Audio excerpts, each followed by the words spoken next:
नमस्कार, 9 बजे के समाचारों में मैं अश्विनी आपके साथ। केपी न्यूज में आइए पहले नजर डालते हैं सुर्खियों पर।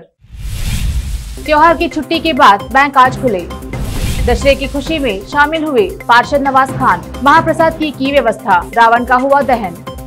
कर्नाटक के मुख्यमंत्री बसवराज बोम्मई ने दावणगेरे में ऑटो रिक्शा की सवारी की। छत्तीसगढ़ में रायपुर रेलवे स्टेशन पर ट्रेन में धमाका, सीआरपीएफ के 4 जवान घायल, एक की हालत गंभीर। सोनिया गांधी बनी रहेंगी कांग्रेस अध्यक्ष। सितंबर 2022 में होगा नए चीफ का चुनाव। बांग्लादेश में अब एस्कॉन मंदिर पर हमला, भीड़ ने की तोड़फोड़, एक श्रद्धालु की बेरहमी से हत्या।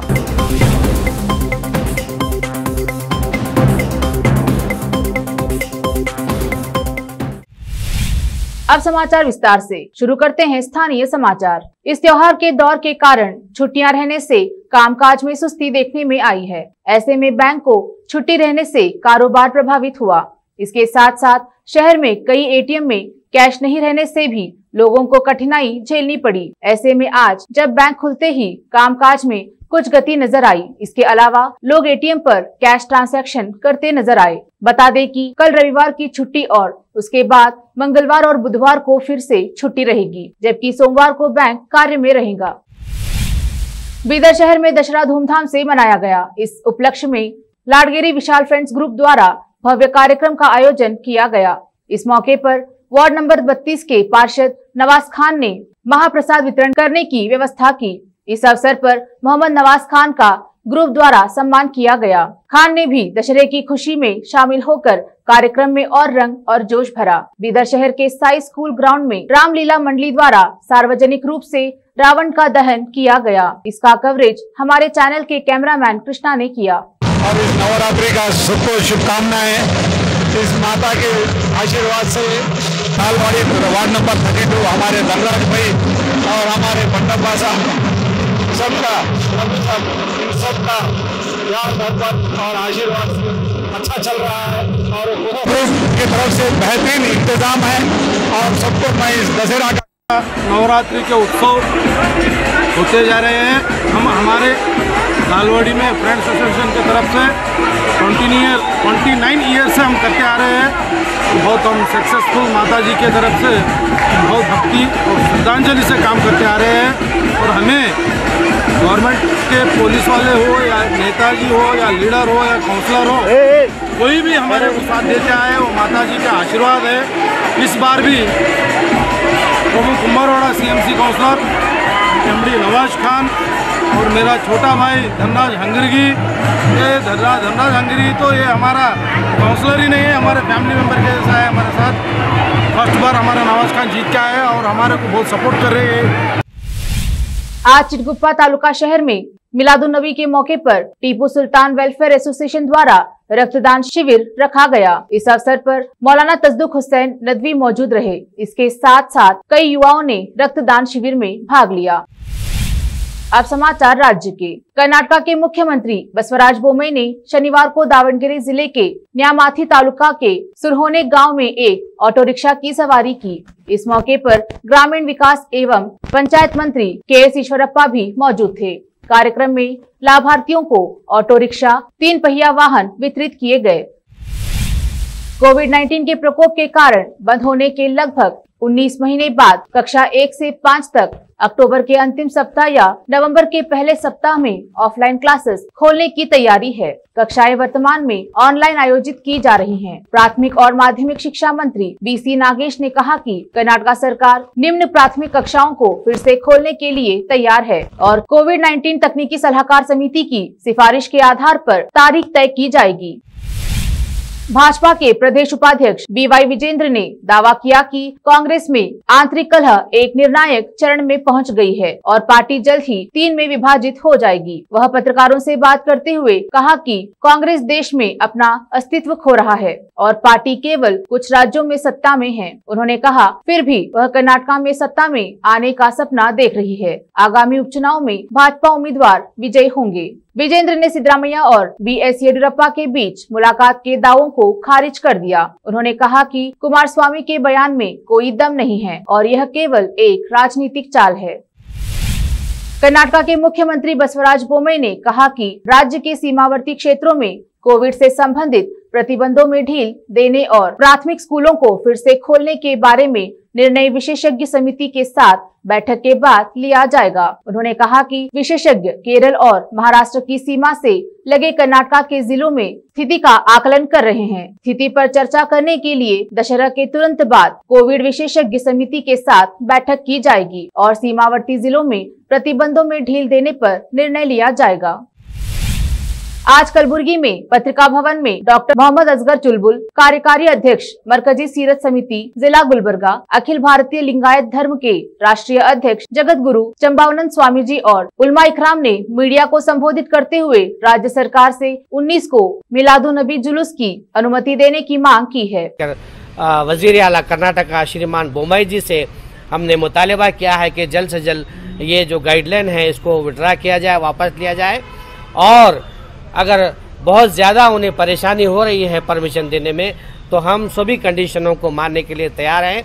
आप यहाँ पर जुलूस मिलादुन नबी सल्लल्लाहु अलैहि वसल्लम निकालने की हमें भरपूर इजाज़त दीजिए, क्योंकि जमहूरियत में, हिंदुस्तान में हमने ये अधिकार दिया है कि हम अपने अपने तौर से हम अपना जो त्यौहार है, हमारी जो ईदैन है वो मना सकते हैं।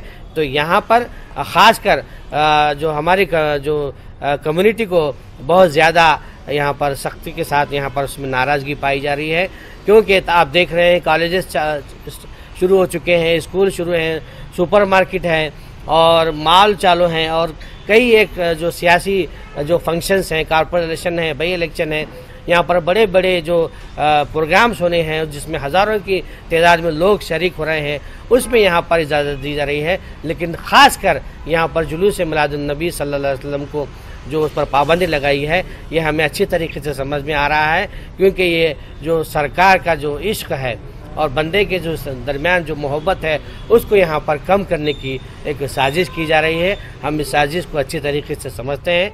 हम आशिक़ान रसूल पूरे अदब व एहतराम के साथ जो भी कंडीशन होगी हम उसको पालन कर कर इंशाअल्लाह जुलूस मिलादुन नबी सल्लल्लाहु अलैहि वसल्लम मनाएंगे। अब समय है एक ब्रेक का, कुछ देर में लौटते हैं। हिंदुस्तान के हर कोने में हम हैं मौजूद, 24 घंटे हालात पर गहरी नजर, खबरों से जुड़े चुपते सवालात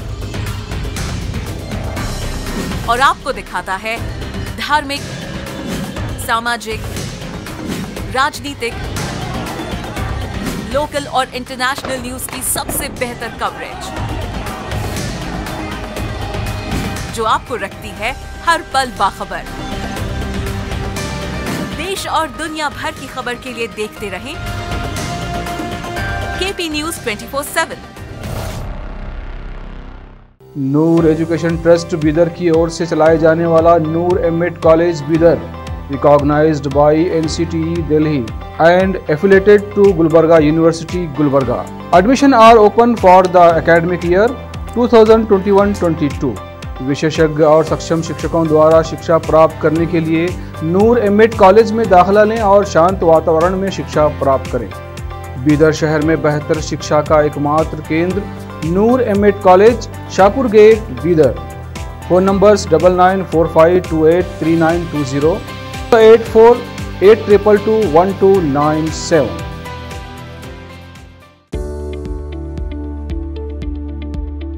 बीदर के पहले Hindi news channel KP news 24/7 के लिए रिपोर्टर, एंकर और अनुभवी न्यूज राइटर की जरूरत है।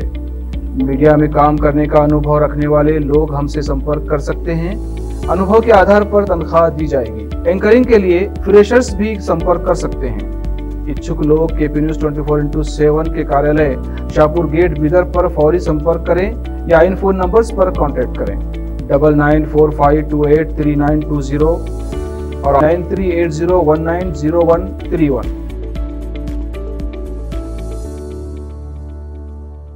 शिक्षा एक बहुमूल्य वरदान है। इसे अच्छे और बेहतर वातावरण में प्राप्त की जाए तो और भी अमूल्य हो जाती है। बीदर शहर में ऐसे ही बेहतर वातावरण और बच्चों की अच्छी शिक्षा का एकमात्र केंद्र है VK international primary high school and degree BEd college. विशेषज्ञ और समक्ष शिक्षकों द्वारा प्राथमिक, हाई स्कूल और डिग्री व बीएड की शिक्षा प्राप्त करने के लिए आज ही दाखिला लें। आपको बेहतर शिक्षा के साथ साथ सुखद वातावरण प्रदान करने वाला first time in Bidar history powered by lead school VK international primary high school and degree BEd college. विशाल क्लासरूम्स, विशाल और सुखद अनुभव देने वाला मीटिंग हॉल की व्यवस्था। सेक्रेटरी डॉक्टर दिलीप कुमार कमठाने की देखरेख में और वैजनाथ कमठाने की अध्यक्षता में चलाए जाने वाला और शांत वातावरण और सुहाने पर्यावरण में शिक्षा प्रदान करने वाला शैक्षणिक केंद्र VK international primary high school and degree BEd college, Vidyanagar, Bidar. Phone numbers 8550001972।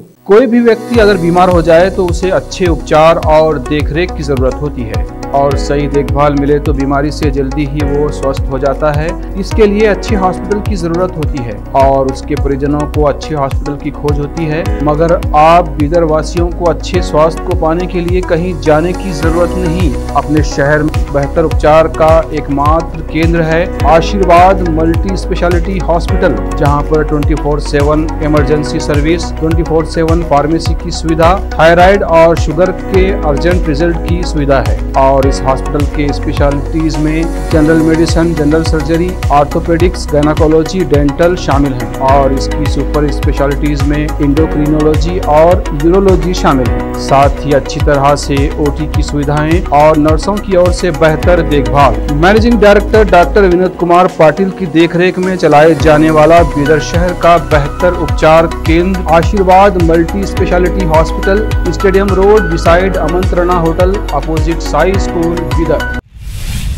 Break के बाद देखते हैं अन्य समाचार। छत्तीसगढ़ की राजधानी रायपुर में रेलवे स्टेशन पर ब्लास्ट हुआ है। प्लेटफॉर्म नंबर 2 पर एक ट्रेन में ब्लास्ट हुआ, जिसकी वजह से केंद्रीय रिजर्व पुलिस बल के 4 जवान घायल हुए हैं। ये ब्लास्ट बाथरूम के पास हुआ है। ब्लास्ट तब हुआ जब विस्फोटक पदार्थ को एक कोच से दूसरे कोच ले जाया जा रहा था। इस घटना में घायल हुए 4 जवानों में एक की हालत गंभीर है। घटना शनिवार सुबह 6:30 बजे हुई है। रायपुर जिले के पुलिस अधिकारियों ने शनिवार को यह बताया कि रायपुर रेलवे स्टेशन में झारसुगुड़ा से जम्मू तवी जा रही विशेष रेलगाड़ी में सामान रखने के दौरान विस्फोट हो गया। इस घटना में 4 जवान घायल हो गए हैं। कांग्रेस में जारी अंदरूनी कलह के बीच पार्टी अध्यक्ष सोनिया गांधी की अध्यक्षता में आज यानी शनिवार को केंद्रीय कार्य समिति की बैठक जारी है। पार्टी अध्यक्ष के चुनाव को लेकर कांग्रेस कार्य समिति की बैठक में सोनिया गांधी ने कहा कि अध्यक्ष के चुनाव की प्रक्रिया 30 जून तक पूरी की जानी थी, लेकिन कोरोना महामारी के कारण ही इसे टालना पड़ा तथा अब इसकी रूपरेखा पेश की जाएगी। अब सूत्रों की माने तो यह चुनाव अगले साल सितंबर महीने में होगा, यानी अभी 1 साल के लिए सोनिया गांधी ही अंतरिम अध्यक्ष बनी रहेंगी। इजराइल में नई सरकार बनने के बाद अब भारत के विदेश मंत्री एस जयशंकर पहली बार देश का दौरा करने के लिए जा रहे हैं। प्रधानमंत्री नरेंद्र मोदी सरकार और नफ्ताली बेनेट के नेतृत्व वाली नई इजरायली सरकार के बीच होने वाली यह पहली उच्च स्तरीय बातचीत होगी। जयशंकर रविवार से 3 दिवसीय आधिकारिक इजराइल यात्रा पर जाएंगे। नेतन्याहू की सरकार के बाद इजराइल के साथ रिश्तों को मजबूत करने के लिए भारतीय विदेश मंत्री यह दौरा कर रहे हैं। बांग्लादेश में हिंदुओं पर जुल्म की वारदात दिन ब दिन बढ़ती जा रही है। अब नोआखाली में एस्कॉन मंदिर को निशाना बनाया गया है। एस्कॉन मंदिर के श्रद्धालु पार्थ दास की बेरहमी से हत्या कर दी गई। 200 हमलावरों की भीड़ ने नोआखाली के मंदिर पर हमला किया और तोड़फोड़ की। इस दौरान हमलावरों ने तोड़फोड़ करने के साथ श्रद्धालुओं के साथ मारपीट की। हिंदू श्रद्धालु पार्था दास की बेरहमी से हत्या कर दी गई, जिनका शव करीब के एक तालाब से मिला है। बताया जा रहा है कि यह हमला शुक्रवार को किया गया। अब समाचार फिल्मी दुनिया के। मनी लॉन्ड्रिंग केस में आज भी ईडी के सामने पेश नहीं हुई जैकलिन फर्नांडिस, काम का दिया हवाला। देखते हैं खेल जगत के समाचार। आईपीएल 2021 सीएसके का फाइनल देखने चेन्नई से दुबई पहुंची धोनी की फैन। माही तुम जहां हम वहां पोस्टर हुआ वायरल। अंत में देखते हैं समाचार बाजार के। दशहरे पर रावण तो भस्म हो गया, लेकिन पेट्रोल डीजल का रावण फिलहाल खत्म होने का नाम ही नहीं ले रहा है। पेट्रोल डीजल की कीमतों में एक बार फिर भारी इजाफा हुआ है। सरकारी तेल कंपनियों ने शनिवार को फिर आम आदमी को झटका देते हुए ईंधन की कीमतें बढ़ा दी हैं। केपी न्यूज में फिलहाल इतना ही। त्योहार की छुट्टी के बाद बैंक आज खुले। दशहरे की खुशी में शामिल हुए पार्षद नवाज खान। महाप्रसाद की व्यवस्था, रावण का हुआ दहन। कर्नाटक के मुख्यमंत्री बसवराज बोम्मई ने दावनगिरी में ऑटो रिक्शा की सवारी की। छत्तीसगढ़ में रायपुर रेलवे स्टेशन पर ट्रेन में धमाका, सीआरपीएफ के 4 जवान घायल, एक की हालत गंभीर। सोनिया गांधी बनी रहेंगी कांग्रेस अध्यक्ष। सितंबर 2022 में होगा नए चीफ का चुनाव। बांग्लादेश में अब एस्कॉन मंदिर पर हमला, भीड़ ने की तोड़फोड़, एक श्रद्धालु की बेरहमी से हत्या।